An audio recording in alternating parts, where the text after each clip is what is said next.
கர்த்தருடைய பரிசுத்த நாமம் மகிமைப்படுவதாக. கர்த்தரும் இரட்சகருமாயிருக்கிற இயேசு கிறிஸ்துவின் இனிய நாமத்தில் இந்த காலை வேளையிலேயும் வாழ்த்துதலை தெரிவித்துக் கொள்கிறேன்.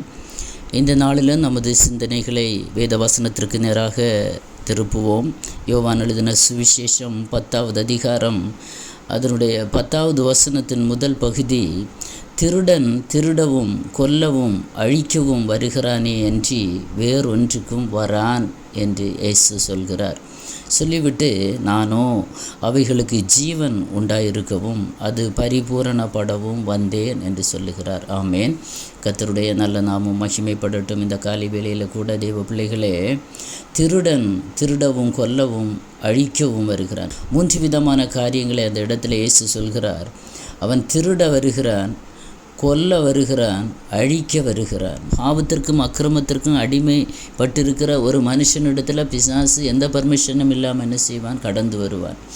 இனி 2வதாக அந்த லூக்கா எழுதின சுவிசேஷம் 8வது அதிகாரம் 32ஆம் வசனத்துக்கு இல்லை நாம் பார்ப்போம்னா, பிசாசுகள் என்ன கேட்குறது? பன்றிகளுக்குள்ளே போகும்படி தங்களுக்கு உத்தரவு கொடுக்க வேண்டும் என்று அவரை வேண்டிக் கொண்டன. அவைகளுக்கு உத்தரவு கொடுத்தார். ஹல்லேலூயா. பிசாசு கர்த்தரிடத்தில் பெர்மிஷன் கேட்கிறது. ஹல்லேலூயா, ஹல்லேலூயா.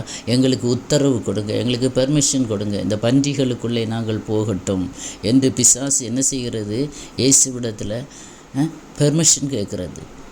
ஒரு மனுஷனை விட்டு பிசாசு வெளியே போகும்போது, ஹல்லேலூயா, அந்த பிசாசு உத்தரவு கேட்குறது. அது மாதிரி ஒரு மனுஷனை சோதிக்க வரும்போதும் பிசாசு என்ன செய்கிறான்? உத்தரவு கேட்குறான். யோபுவை பார்த்திங்கன்னா, அவன் உத்தமன், சன்மார்க்கன், கர்த்தருக்கு பயப்படுகிறவன், நீதிமான், பொல்லாப்புக்கு விலகுகிறவன் என்று கர்த்தரே சாட்சி கொடுக்கிறார். ஆனால் அந்த யோபுவை சோதிக்கும்படியாக பிசாசானவன் இயேசுவிடத்தில் பர்மிஷன் கேட்கிறார். ஹல்லேலூயா. அப்போது ஒரு தேவ பிள்ளை நன்றாக அறிந்திருக்க வேண்டும். நம்ம நினைக்கிறோம், இன்றைக்கி நம்முடைய வாழ்க்கையில் பல காரியங்கள் நடக்கிறது, பல சோதனைகள், பல போராட்டங்கள், பல வேதனைகள், குடும்பத்துக்குள்ள பல பிரச்சனைகள், பிரிவினைகள், ஐக்கியம் இல்லாமைகள், ஒருமனக்கேடுகள், இதெல்லாம் நடக்கிறது. நம்ம நினைக்கிறோம், கர்த்தர் இதெல்லாம் அறியலையா, பார்க்கலையா? ஏன் எனக்கு இந்த சூழ்நிலை, ஏன் எனக்கு இது அனுமதிக்கப்பட்டிருக்கிறது என்று ஒருவேளை கேள்வியோடு இருந்தீங்கன்னா, ஹல்லேலூயா, இந்த காலை வேளையில் பரிசுத்த ஆவியானவர் சில வார்த்தைகளை நம்மோடு பகிர்ந்து கொள்ள ஆசைப்படுகிறார். ஆமென். ஹல்லேலூயா. ஒரு பிசாசுடைய கரத்தில் இல்லைனா பிசாசினால் சோதிக்கப்படுவதற்கு கர்த்தர் பர்மிஷன் கொடுத்தால் மாத்திரமே ஒரு தேவ பிள்ளையை சாத்தான் என்ன செய்வான்? சோதிப்பான். இயேசு கூட சோதிக்கப்படும்படியாக வனாந்தரத்துக்கு போனார். ஆவியானவராலே, ஆவியானவர் பர்மிஷன் கொடுக்கிறார். அதே மாதிரி தான் யோபுவை சோதிக்கிறதுக்கு கூட கர்த்தர் பர்மிஷன் கொடுக்கிறார். என்ன வேணாலும் செய்துக்கோ, ஆனால் அவன் ஜீவனை எடுக்காது என்று. இங்கே சாத்தான் இங்கே பர்மிஷன் கேட்குறது, எங்களை அழித்து விடாதபடி நாங்கள் இந்த பன்றி கூட்டத்தில் போகிறோன்னு. அப்போது பன்றி கூட்டத்தில் போனோன்னு என்ன சம்பவித்தது? பன்றிகளெல்லாம் என்ன செய்தது? கடலில் சாடி மாண்டு போச்சு, எல்லாம் செத்து போச்சு. இப்போ இந்த பிசாசு எந்த ஒரு மனுஷனுக்குள்ளே ஆனாலும் சரி, மிருகத்துக்குள்ளே ஆனாலும் சரி, அதை அழிக்க தான் அது வகை தேடுகிறது. ஆனால் கர்த்தர் சில தேவ பிள்ளைகளை சோதிக்கும்படியாக சாத்தானுக்கு பர்மிஷன் கொடுத்தா கர்த்தர் அழிக்க விட மாட்டார். ஆமேன். ஹல்லேலூயா.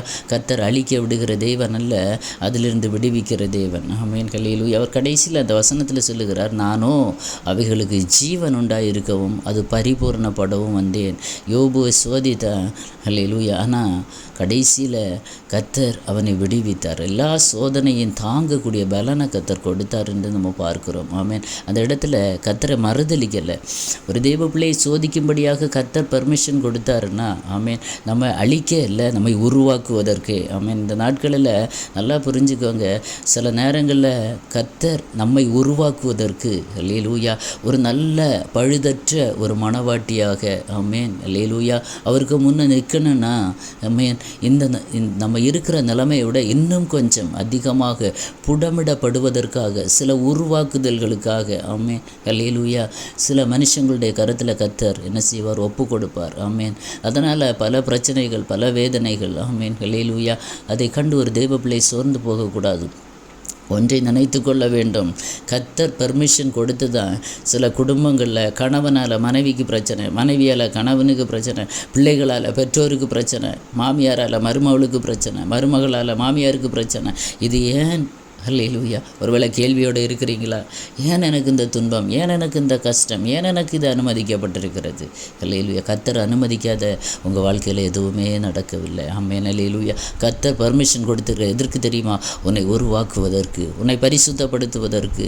அல்லேலூயா. ஒரு கற்புள்ள ஒரு மனவாட்டியாக கர்த்தர் உருவாக்குவதற்கு சில ப்ராசஸ் மாத்திரமே இது. ஆமென். ஆகவே தேவ பிள்ளைகளை இந்த நாட்களில் சோர்ந்து போகாதுங்க.